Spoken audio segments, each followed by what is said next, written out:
Hello friends, welcome to our YouTube channel Railway Engineering by Subbarao. Today our topic is steel sleepers for gutter bridges. This video has been explained about types of steel sleepers for gutter bridges, design of steel sleepers for gutter bridges to suit the specific locations, that is gutter bridges on curved track and track on skewed alignments, and also sleeper spacing, laying, maintenance and inspections. Next, types of steel sleepers. There are two types of steel sleepers. Number one, channel sleepers. Number two, H-beam sleepers.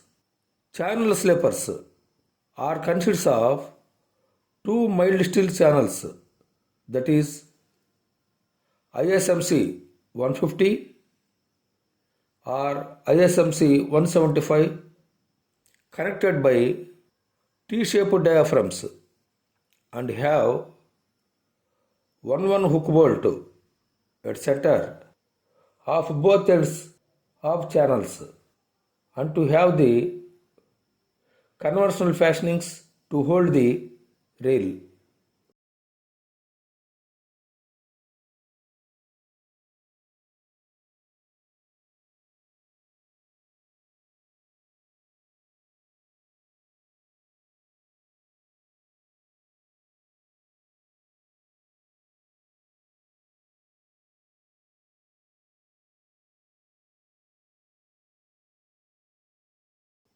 Next, H-beam sleepers. ISHB 200 is used as a H-beam. The cross section of sleeper is 200 mm by 200 mm as per RDSO drawing, and have two hook bolts at both sides of I section, and have the zero toe load ERCs, that is elastic rail fastenings to hold the rail.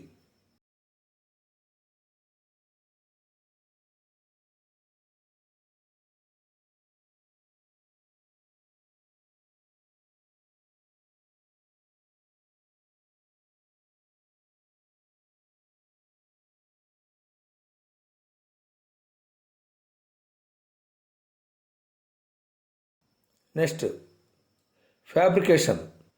These sleepers are fabricated as per RDSO approved drawings, that is B 1636 by R2, B 1636 by 1 by R2, and B 1636 by 2 for channel sleepers, and B 1636 by 8 for H-beam sleepers with the latest alterations.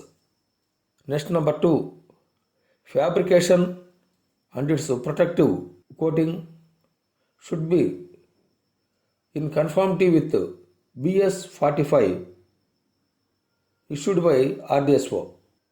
Next, number 3, in case of bridges and curves, the location of steel sleepers should be marked after taking into the account the realigned curve.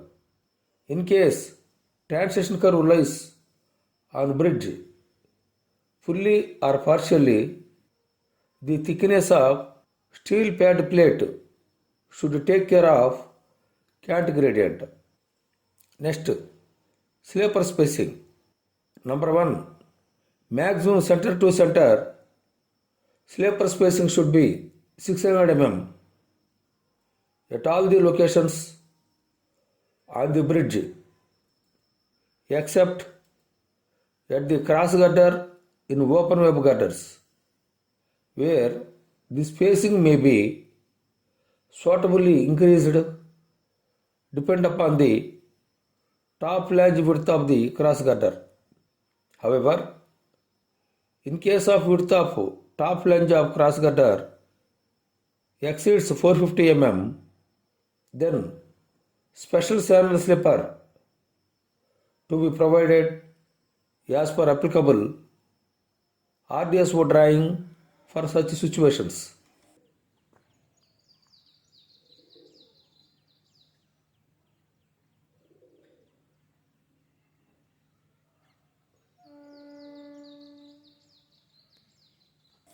Next, number 2. The clear distance between two joint slippers should not be more than 200 mm.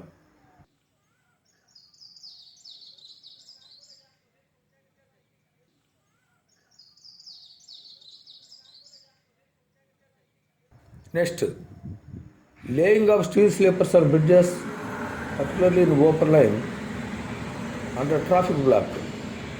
Number 1.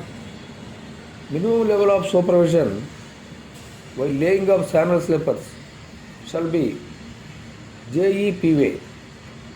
Before laying steel slippers, 3P penny should be pulled back and the rail joint should be so located that after laying of slippers, joints should not become supported joints. Number 2. The top flange of girder should be cleaned of old paint and then repainted as specified. Number 4. Wherever required, the existing cross level and misalignment of girder or track should be corrected in advance of the steel slipper laying. Number 5. Single pad plate below steel slipper is preferable.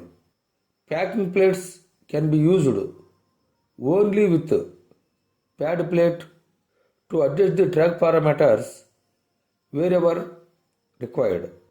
The pad plates are not required where neoprene pad is provided to cover the rivet head.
Okay friends, thank you for watching this video. If you are interested, kindly like, subscribe, share your friends group, ask them to subscribe such more technical and practical videos. Thank you very much.